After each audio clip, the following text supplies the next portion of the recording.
அம்பேத்கர் குறித்து மத்திய அமைச்சர் அமித்ஷா பேசிய கருத்தை வேண்டுமென்றே திரித்து பேசும் காங்கிரஸ் கட்சிக்கு மத்திய இணையமைச்சர் எல் முருகன் கண்டனம் தெரிவித்துள்ளார். இதுகுறித்து அவரது எக்ஸ் வலைதள பதிவில் தாம் பேசியது என்ன என்பது குறித்து மத்திய உள்துறை அமைச்சர் தெளிவான விளக்கத்தை தந்துவிட்டதாகவும், ஒடுக்கப்பட்ட மக்களுக்காக வாழ்நாள் முழுவதும் உழைத்த அம்பேத்கரை இழிவுபடுத்தியதும் அவர் உருவாக்கிய அரசியல் சாசனத்துக்கு எதிராக செயல்பட்டு வருவதும் காங்கிரஸ் கட்சிதான் என்றும் அவர் தெரிவித்துள்ளார். அம்பேத்கரை காங்கிரஸ் கட்சி எப்படி நடத்தியது என்பதை அமித்ஷா வெளிச்சம் போட்டு காட்டியுள்ளார் என்றும், அம்பேத்கரின் புகழை உலகம் முழுவதும் பாஜக பரப்பி வருவதாகவும் கூறியுள்ளார். அம்பேத்கர் குறித்த அமித்ஷாவின் கருத்தை காங்கிரஸ் கட்சி திரித்து கூறும் வேலையை மீண்டும் செய்வதாகவும் அவர் தெரிவித்துள்ளார். மக்கள் தலைவர்களுக்கு எதிராக செயல்பட்டதால் தான் காங்கிரஸ் இன்று ஆட்சி அதிகாரத்தை இழந்து மக்களால் புறக்கணிக்கப்பட்டுள்ளது என்பதை காங்கிரஸ் கட்சி தலைவர்கள் புரிந்து கொள்ள வேண்டும் என்றும் அவர் தெரிவித்துள்ளார்.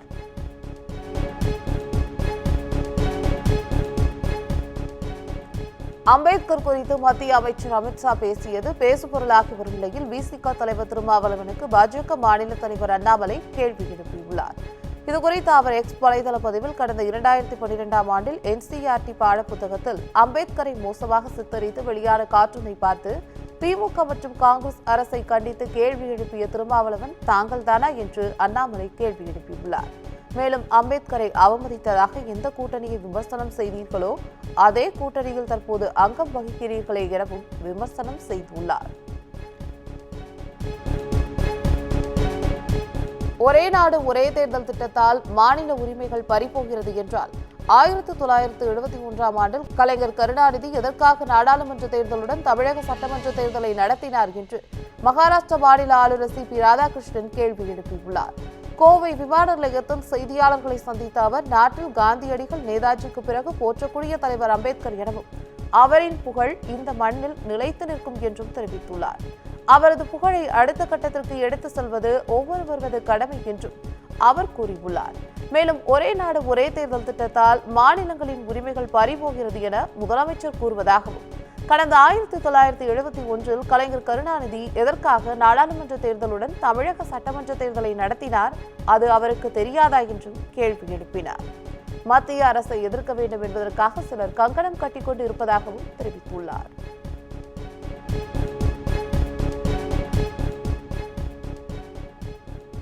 கோவை குண்டுவெடிப்பு குற்றவாளிக்கு ஆதரவாக செயல்படுவதாக நாம் தமிழர் கட்சியின் தலைமை ஒருங்கிணைப்பாளர் சீமான் மீது அகில பாரத இந்து மகாசபா சார்பில் காவல் ஆணையர் அலுவலகத்தில் புகார் கொடுக்கப்பட்டுள்ளது. அதில் கடந்த 1998ஆம் ஆண்டு கோவையில் நடந்த குண்டுவெடிப்பில் 58 பேர் பலியான நிலையில் அந்த வழக்கில் முதல் குற்றவாளியாக கூறப்பட்ட பாட்ஷாவிற்கு ஆதரவாக சீமான் அறிக்கை வெளியிட்டதாக குறிப்பிடப்பட்டுள்ளது. மேலும் அந்த குற்றவாளிகளை விடுதலை செய்ய வேண்டும் எனவும், தமிழக அரசு குறித்து மிகவும் இழிவாக பேசியிருப்பதாகவும், இதனால் மதக்கலவரம் ஏற்பட வாய்ப்பு இருப்பதாகவும் புகாரில் தெரிவித்துள்ளனர்.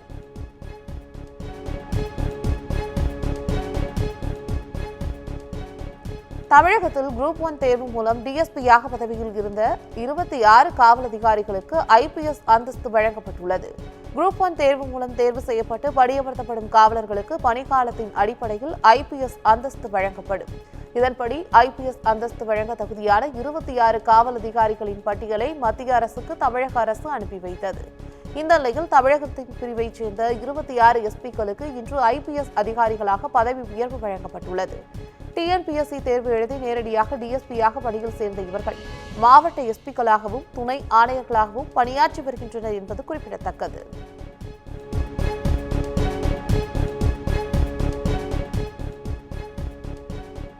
சென்னை அடுத்த வண்டலூர் பூங்காவில் வரையாடு தபால் தலையை அமைச்சர் பொன்முடி வெளியிட்டார். நீலகிரி வரையாடு திட்ட முடிவு வெளியிட்டு நிகழ்வில் பங்கேற்ற அவர், தமிழகத்தில் 1031 வரையாடுகளும் தமிழக கேரள எல்லையில் 1858 வரையாடுகளும் இருப்பதாக திட்ட முடிவை வெளியிட்டுள்ளார். அதனைத் தொடர்ந்து வரையாடு முகம் பதித்த தபால் தலையை அறிமுகப்படுத்தினார்.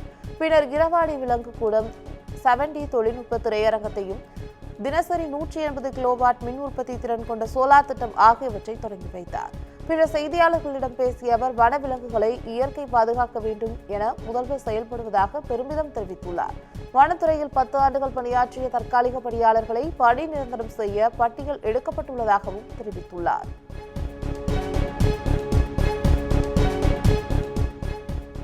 பத்திரிகையாளர்களின் குடும்ப உதவி நிதியை உயர்த்தி தமிழக அரசு அரசாணை வெளியிட்டுள்ளது.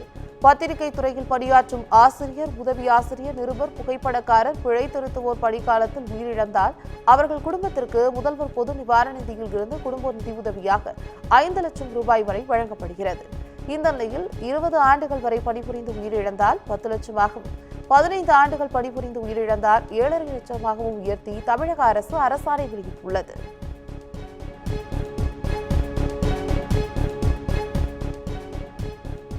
சென்னை எழும்பூர் அருகே மெத்தப்பட்டமின் போதைப் பொருளை விற்பனை செய்த காவலர் உட்பட 3 பேரை போலீசார் கைது செய்துள்ளனர்.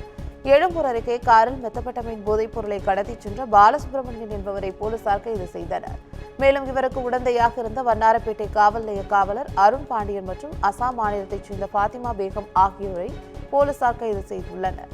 விசாரணையில் காவல் நிலையத்தில் பறிமுதல் செய்து வைக்கப்பட்டிருந்த மெத்தப்பட்டமைன் எடுத்து 2.5 லட்சம் ரூபாய்க்கு விற்பனைக்கு செய்த அதிர்ச்சி தகவலும் வெளியாகியுள்ளது.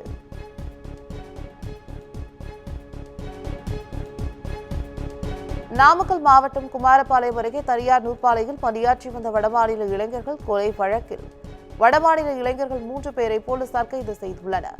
குமாரபாளையம் அடுத்த வெப்படை பகுதியில் செயல்பட்டு வரும் தனியார் நூற்பாலையில் ஒடிசா மாநிலத்தைச் சேர்ந்த முன்னா மற்றும் துகிலேஷ் ஆகியோர் பணியாற்றி வந்துள்ளனர். கடந்த ஞாயிற்றுக்கிழமை இருவரும் தலையில் கல்லை போட்டு கொலை செய்யப்பட்ட நிலையில் சடலமாக மீட்கப்பட்டனர்.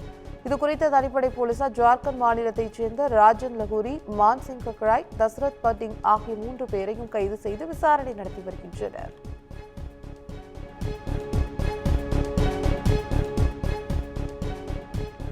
திருப்பூரில் ஜிஎஸ்டி வரி, சொத்து வரி உயர்வு உள்ளிட்டவற்றை கண்டித்து பல்லடம் வியாபாரிகள் சங்கம் சார்பில் கடையடைப்பு போராட்டம் நடைபெற்றது. ஜிஎஸ்டி வரி, சொத்து வரி உயர்வு, வாடகை கட்டிடங்களுக்கு 18% ஜிஎஸ்டி வரி, மின்கட்டண உயர்வு போன்றவற்றால் தொழில் பாதிக்கப்படுவதாக வியாபாரிகள் குற்றம் சாட்டுகின்றனர். இந்த நிலையில் ஜிஎஸ்டி வரி, சொத்து வரி உயர்வை திரும்பப் பெற வலியுறுத்தி பல்லடம் வியாபாரிகள் சங்கம் சார்பில் கடையடைப்பு போராட்டம் நடைபெற்றது. இதனால் 80% கடைகள் அடைக்கப்பட்டதால் கடைவீதி பொதுமக்கள் நடமாட்டமின்றி வெறிச்சொடி காணப்பட்டது.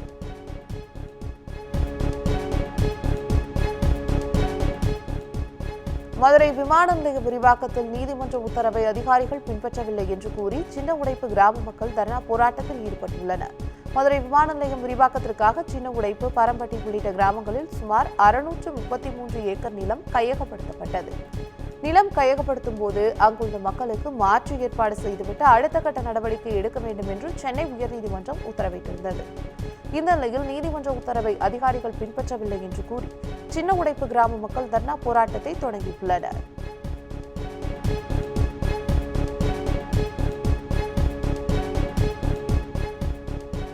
தமிழ்நாட்டில் மருத்துவ கழிவுகள் கொட்டப்படுவதற்கு கண்டனம் தெரிவித்துள்ள தென்மண்டல பசுமை தீர்ப்பாயம் கேரள மாசு கட்டுப்பாட்டு வாரிய அதிகாரிகள் நேரில் ஆஜராகவும் உத்தரவிட்டுள்ளது.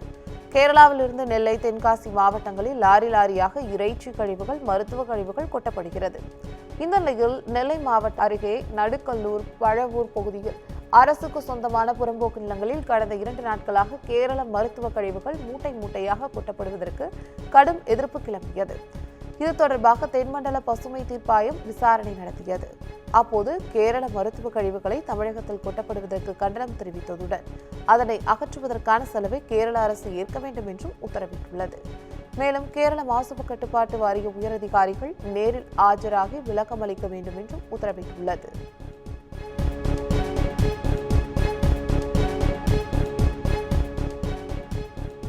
பாம்பன் புதிய ரயில்வே பாலத்தில் மீண்டும் சோதனை ஓட்டம் நடத்தி அதிகாரிகள் ஆய்வு மேற்கொண்டனர்.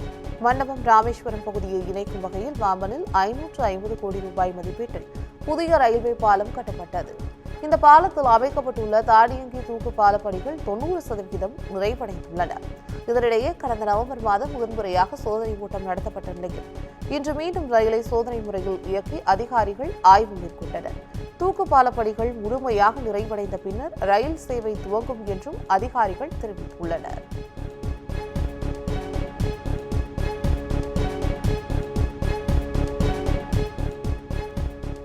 திருவள்ளூர் மாவட்டம் ஆவடி அடுத்த அயப்பாக்கத்தில் நிலை தடுமாறி கீழே விழுந்த இருசக்கர வாகனத்தில் பயணித்த இளைஞரின் தலை மீது பேருந்து ஏறி இறங்கும் சிசிடிவி காட்சிகள் வெளியாகியுள்ளன. புதுக்கோட்டை மாவட்டத்தைச் சேர்ந்த தினேஷ்குமார் என்பவர் அயப்பாக்கத்தில் உள்ள உணவகத்தில் வேலை செய்து வருகிறார்.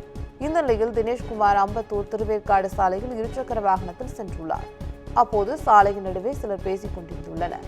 இதனால் முன்னால் சென்ற இருசக்கர வாகனம் நிறுத்தியுள்ளார். இதில் அதிர்ச்சியடைந்த தினேஷ்குமார் பிரேக் பிடித்ததில் நிலை தடுமாறி கீழே விழுந்தது. எதிர் திசையில் வந்த பேருந்து தினேஷ்குமாரின் தலையில் ஏறி இறங்கியுள்ளது. தகவல் அறிந்து சென்ற போலீசார் உடலை மீட்டு பிரேத பரிசோதனைக்கு அனுப்பி வைத்தனர். தொடர்ந்து பேருந்து ஓட்டுநரையும் கைது செய்து விசாரணை மேற்கொண்டு வருகின்றனர்.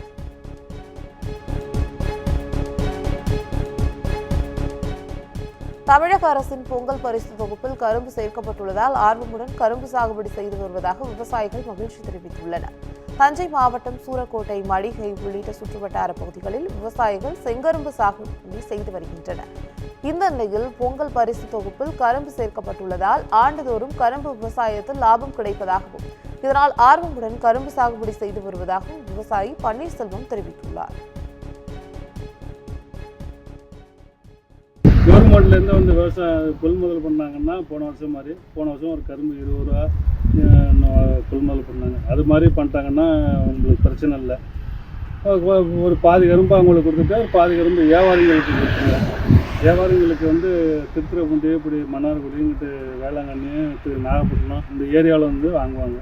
5000 10,000ன்னு வாங்குவாங்க. அவங்களுக்கு லோடு ஏற்றி விட்டு சுத்தமாக கொள்ளையை காலியாயிரும். நல்லாயிருக்கும்.